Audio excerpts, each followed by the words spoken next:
ეს მოგვა?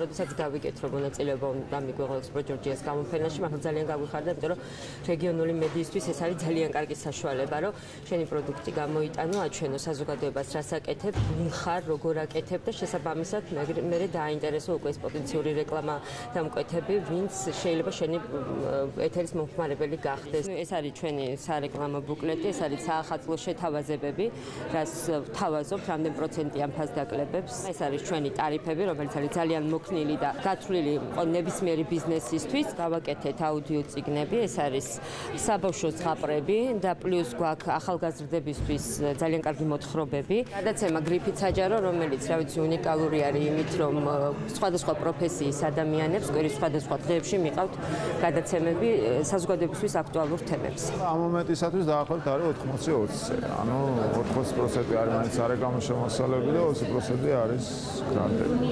სხვა ტიპის შემოსავლები არ აქვს.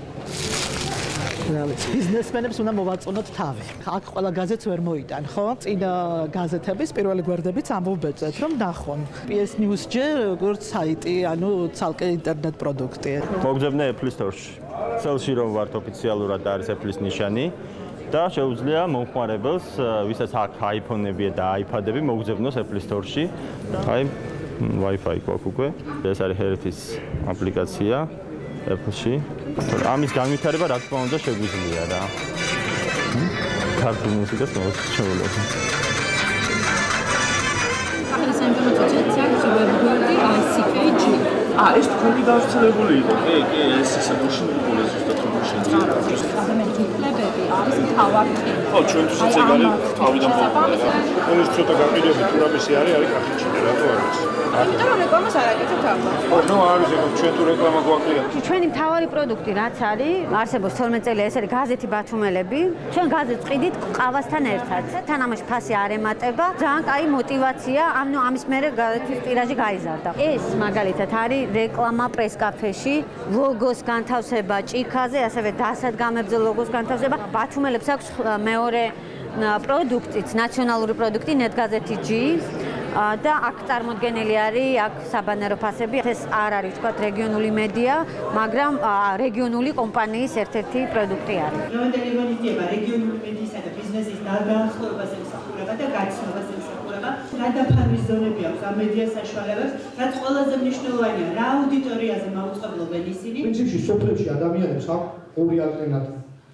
რეგიონული ტელეკომპანია ან ნაციონალური მაუწყებელი. აუდიტორიას აქვს სპეციფიკური დამოკიდებულება რეგიონული კომპანიების მიმართ. მათთვის იგასული ინფორმაცია არის მის შესაბამისად რეკლამაც აგიქმება მისთვის შექმნილ პროდუქტს.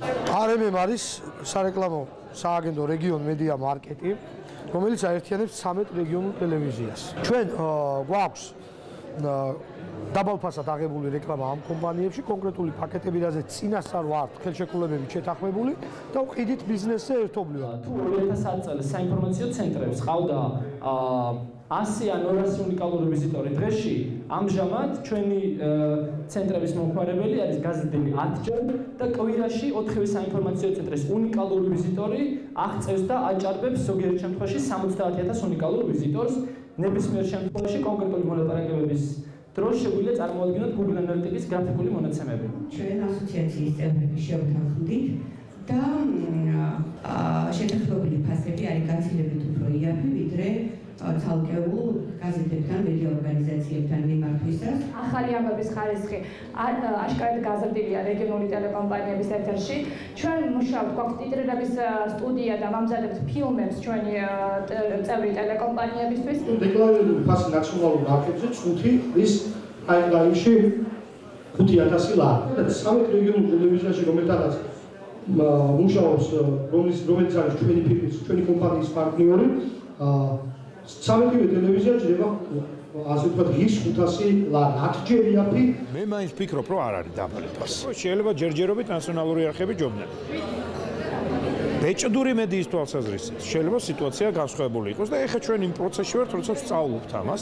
საკმაოდ იაფია და ძალიან ბევრ ადამიანს ფარავს დიდ ტერიტორიას და დიდ ბევრ ადამიანებს. ამიტომ მომგებიანი, სწორედ ამიტომ თვლი რომ მომგებიანი იქნება ფასის ნაკლებობა და დიდი მაღალი ყურებადობა და სანდოობა. აი მათი ეს ერთობლივად თავმოყრა და აი აქ მოყვანა, მე ვფიქრობ რომ ძალიან ისეთია სასარგებლო. ის სარგებელი და ის ღირებულება, რომელსაც შეუძლია შესთავაზოს ამ რეგიონალურ მედიას, არის გაცილებით უფრო ეფექტური, ვიდრე რამოდენიმე წლის წინ.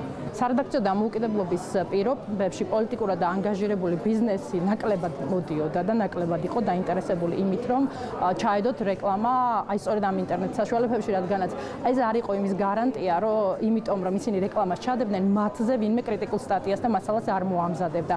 მაგრამ დღეს ოდნავ შეიცვალა სიტუაცია, იმიტომ რომ როგორც ჩანს შეიცვალა პოლიტიკური ნება. გაჩნდნენ ისეთი ბიზნეს ორგანიზაციების წარმოადგენელი, ჯერჯერობით არა მსხვილი, მაგრამ საკმაოდ სერიოზული, არ გავახმაურებთ შეიძლება ამ ეტაპზე, რომელსაც გაუჩნდათ სურვილი, რომ ჩადონ რეკლამა სწორედ ინტერნეტ მედიაში.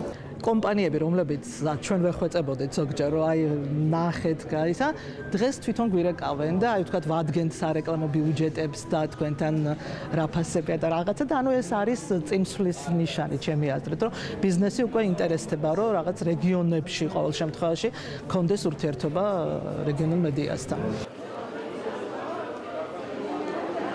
როგორც ხედავთ, სარეკლამო გამოფენა უკვე დასრულდა, უკვე კარგი შედეგი გვაქვს. 5-მა თუ 6-მა კომპანიამ უკვე გამოთქვა სურვილი კონკრეტულ მედია საშუალებებში, რეგიონულ მედია საშუალებებში რეკლამის განთავსებისა და ის ბიზნეს კომპანიები, რომლებიც იყო წარმოდგენილი აქ ამ გამოფენაზე, მათ აქვთ უკვე მთელი საკონტაქტო ინფორმაცია, რაც სჭირდებათ და გარკვეული წარმოდგენა და მათ ალბათ სჭირდებათ რაიმე რაღაც დრო, რომ მიიღონ გადაწყვეტილებები. მე ვფიქრობ, ეს იყო კარგი დასაწყისი და ეს მაძლევს საფუძველს იმისა, რომ ვიფიქროთ მომავალში ჩვენ პარტნიორებთან ერთად, რომ ეს გახდეს ყოველწლიური სარეკლამო გამოფენა.